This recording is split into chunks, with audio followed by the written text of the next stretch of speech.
बाबूजी के वापस लावे के हो न माई। माई माई माई माई।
कितना सुंदर लड़का रहे राजा बेटा। कौन माई हुई जेकरा के तकलीफ ना हुई। मार दिलस ये तरह पानी में डुबा के मार दिलस। वो इंसान हो या जानवर हो।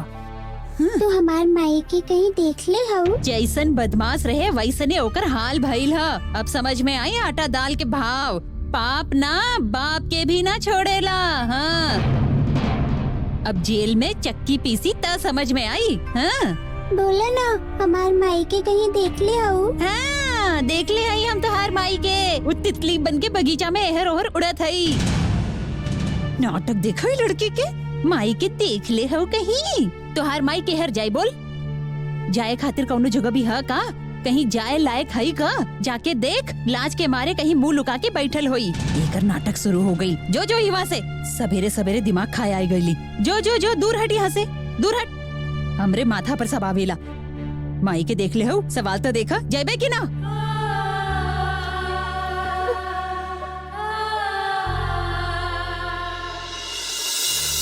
माली काका। अरे अन्नपूर्णा हमार माई के कहीं देख ले बड़ा तू। गौरी के। हाँ हमार माई हेरा गई है। ढूंढला पर भी ना मिल रहा है। तू बुद्धू हो का। अरे बड़ लोग कब्बो हेरालन का। घर के आसपास ही होई। तू जाके खोजा। तू जरूर मिल जाइए। जा हाँ जा। हवलदार साहब बड़का साहब से हमके मिलवा देना। इंस्पेक्टर साहब से मिलवा देना हमरा के। का तू एक रट लगोले हो। काली ना उना मिली है। जा बाहर जा। अरे भाई साहब तो हमके बड़का साहब से मिलवा देना। एक बार उनका से मिलवा देना भाई साहब कृपा करा। हमरा के एक बार मिला देना भाई साहब। बड़का साहब से मिला देना। हाँ 100 पूरा कर दिलस। बड़ साहब सचिन अरे बाजी के लगौले है। तो देखे के पड़ी ना। तू एकदम चिंता मत करा। हम आ रहा नहीं। ए बड़का साहब जरूर देख ले। अरे ड्यूटी के तुरंत बाद हम आवत हैं। सर इलाका के लड़का लोग हमार लड़की के रोज छेड़ेलन। हमें FIR लिखवाइल है। बाद में कॉल बैक करत हैं। हाँ मोहल्ला के लड़कन हमार लड़की के रोज छेड़ेलन। 2 बार बतावे की जरूरत नहीं है। हमार काम साफ है। ड्यूटी ऑफिसर से जाके बात करी। बड़का साहब चल।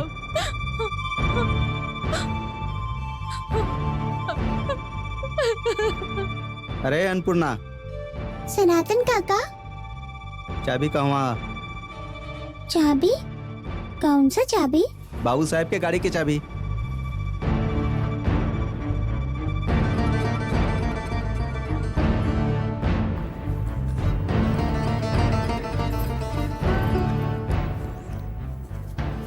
मत करा। अरे भाई पार्टी होई जरूर होई। बड़का साहब, अरे हाँ होई, ड्यूटी तो खत्म होके था, फैमिली के संगे ही आई। बड़का साहब, बड़का हाँ हाँ साहब। हाँ हाँ ठीक है ठीक है ठीक है। अच्छा रखा, बहुत देरी हो चुकल है। हाँ रखा रखा, बाद में बात करते हैं। हाँ हाँ बड़का साहब, एक बार हमके हमारे पति से मिलवा दिए, खाली एक बार। बड़का साहब मिलवा दिए ना बड़का साहब। विश्वास करी बड़का साहब, विश्वास करी अरे बड़का कहाँ साहब। हो रहा हमारे है? पति ऐसा नहीं स्टैचू की तरह खड़ा बड़ा, ये पुलिस स्टेशन है। ये औरत तब से ही वहाँ घूम रही है, कुछ कम ना रहा। हमारे बतावे पति क्या ऐसा नहीं कर, विश्वास करी ना बड़का साहब। अरे छोड़ो। उठा उठा, जा यहाँ से, बीच रास्ता में मत बैठा, जा।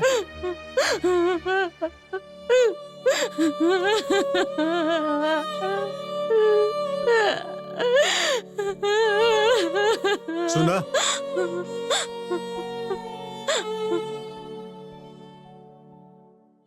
ए लड़की, अंगना में ऐसे पैर फैला के काहे बैठे हई? पैर हटाओ। कहवा पूछ रहल हई, तुहार माई कहवा गईली? कहवा गईली ऊ? बोल, कहवा गईली? कहवा हई? मुंह फाड़ के का देख रहल हई? चुपचाप मुंह लटका के काहे बैठे हई? कहवा गईली? मुंह लटकावे के का मतलब होला? अब हम एकरा मुंह लटकावे के मतलब भी समझाई। अरे तुहार माई कहवा हई? हमारो उद्धार कर अब बता के। हम नहीं के जानत, लागता कि हमार बाबूजी के लावे गई हई। का? हाँ, हमार बाबूजी के लेके अभी लौट आई। ई मुंह और मसूर के दाल बाबूजी के लेके अब ही लौट आई। कहल जाला ना, बौना चलल तारा तोड़े, लंगड़ा चलल पहाड़ पर।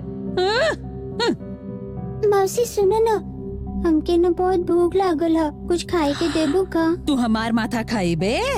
हैं? हमार माथा खाइबे तू? बोल। हम तुहार माई के चलते सवेरे से एक गिलास पानी तक न पी ले हई, समझ लू? आपन माई से कह दी है, लौटी तो ओकरा सजा धजा के अच्छा तरह से खियाई, अच्छा तरह से गपा गप गप गप, समझ लू? हाँ, यदि तुहार माई लौट के आई तब। माई तो लौट के आई बे करे।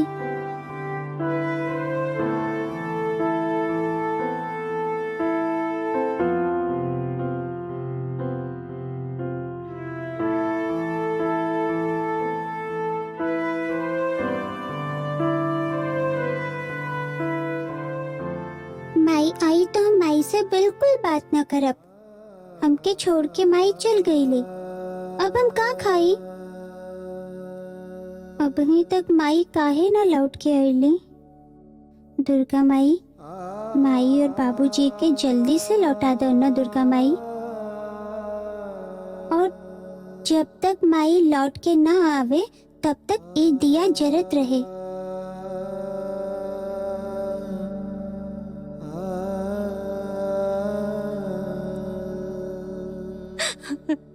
तोरे बात से हिमा केहू के भी दिल ना पसी जी। तू घरे लौट जा। औरत जात हूँ, थाना पुलिस के चक्कर में काहे पड़ रहा हूँ?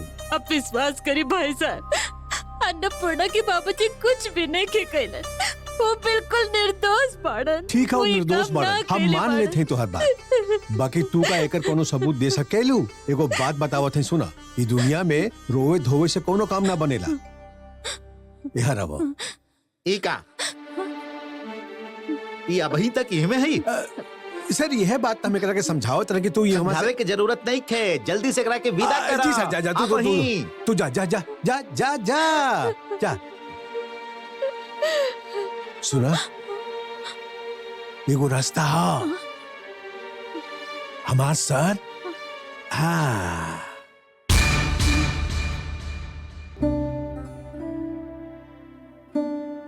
माई कहले रही कि बाबूजी के हम लोग ले जाई, तो फिर माई अकेले काहे चल गईली?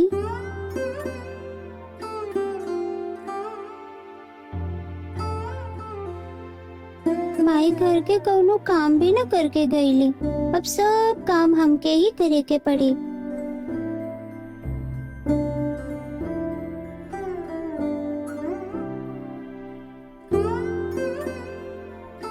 दुर्गा माई, माई खाली तोहरा सामने ही दिया जरा के गई है, जैसे कि हमके रात के डर न लागे। माई जब कहीं दूर जाएली तो रुपया वाला पर्स लेके जाएली, देखी तो।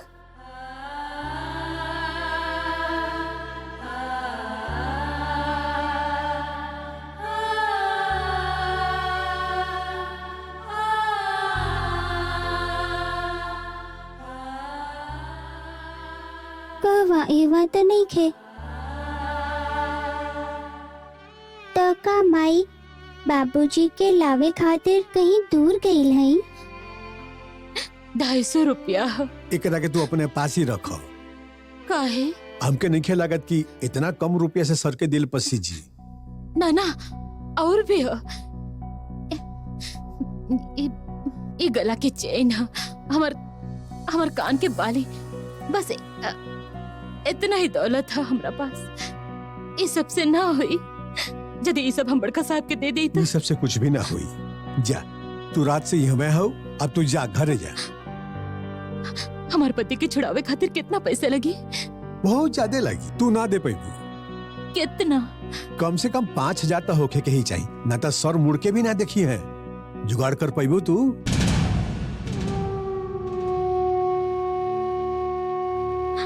काम करके हाथ पैर में घाव होके लागल।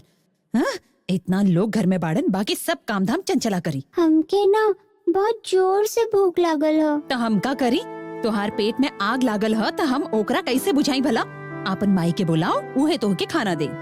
माई तो बाबूजी के लावे गई है और रुपया वाला पर्स भी लेके गई है। पैसा दे के छुड़ा के लावे दे, फिर खाली है। सच में हमके बहुत भूख लागल है। दिमाग खराब कर देली, थोड़ी का सा काम भी नहीं के करे दे। भूख लागल है, भूख लागल है, पूरा दिमाग चाट गईली। ले ये खा ले और जो यहाँ से, अब जो यहाँ से। और सुन, घर में बहुत सारे लोग बाड़न, हुआ पर तो एकदम चक्कर मत लगाओ, आपन कमरा में जाके बैठ, जो यहाँ से। उफ, दिमाग खराब कर देली। माई चल गईली एकर, अब चंचला मरे या जिए, कान के सामने एक ही रट लगौले है। भूख लागल है, भूख लागल है।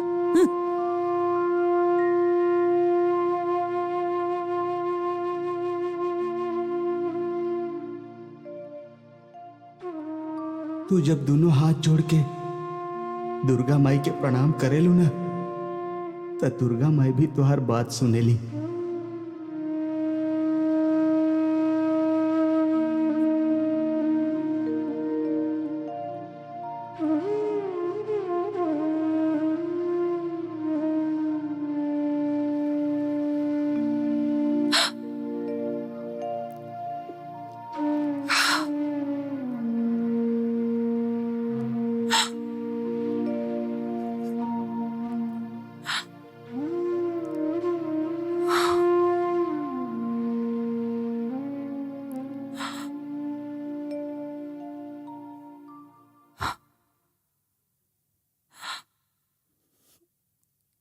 आज 3 दिन हो गई,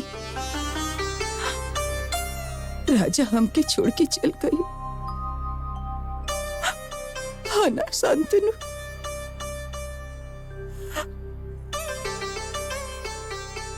अब कोई घर में ना दौड़त फिरे। अब वो हमके मम्मी ना बोला है, हम बारिश के रंग ढूंढ ले हैं। बारिश के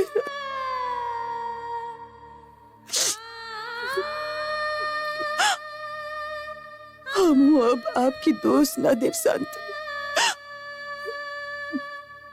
कि आप राजा के ध्यान न रख रही, शिकायत न करो।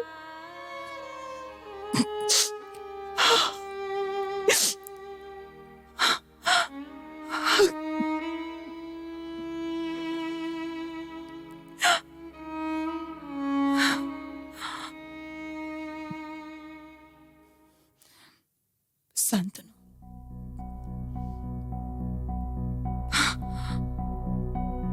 हमरा से ही वादा करी कि जे हमार गोदी से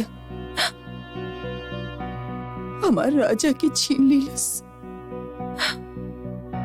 ओकरा के आप जेल में सड़े थे।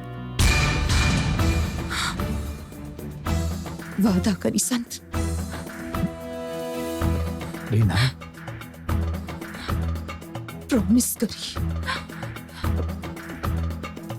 काबू कोठरी से निकल के फिर से रामप्रसाद कबो हमरा सामने आवे की हिम्मत ना करे। रीना, प्रॉमिस करी शांतनु, प्रॉमिस करी शांतनु, आपके प्रॉमिस करे की ही पड़ी। हमार जिंदगी से जे लोग सुचैन छीन लीलन वो कभी सुखी ना रही है, कभी हो ना रही है। शांतनु प्रॉमिस करी हमरा से, प्रॉमिस करी।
दुर्गा माई, हमार माई और बाबूजी के लौटा दो। दुर्गा माई, तू तो सब कर सकेलू। बाबूजी हमरा से कहत रहन कि यदि केहू तोहरा से कुछ मांगेला तो तू ओकरा के निराश न करेलू। बाबूजी और माई के हमरा के लौटा दो न दुर्गा माई। रूपम देहि जयम देहि यशो देहि द्वेषो जहि।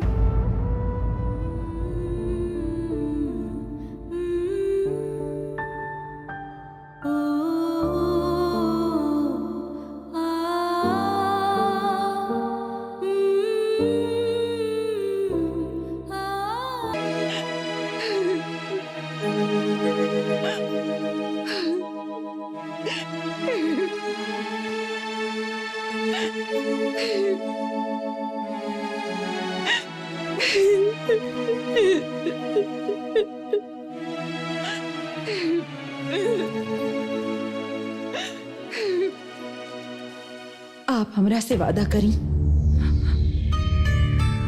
जे हमरा से हमार राज्य की छीन लीलस ओकरा के आप जेल में ही सड़े देब। दुर्गा माई, हमार माई और बाबूजी के लौटा दो न दुर्गा माई। तू तो सब कर सकेलू। आभा एगो अच्छी लड़की है, अच्छी लड़की कभी ऐसा ना करेली है ना। हम कहले ना कि हम स्कूल ना जाए। जिद ना कइल जाला बेटी, चलो जल्दी तैयार हो।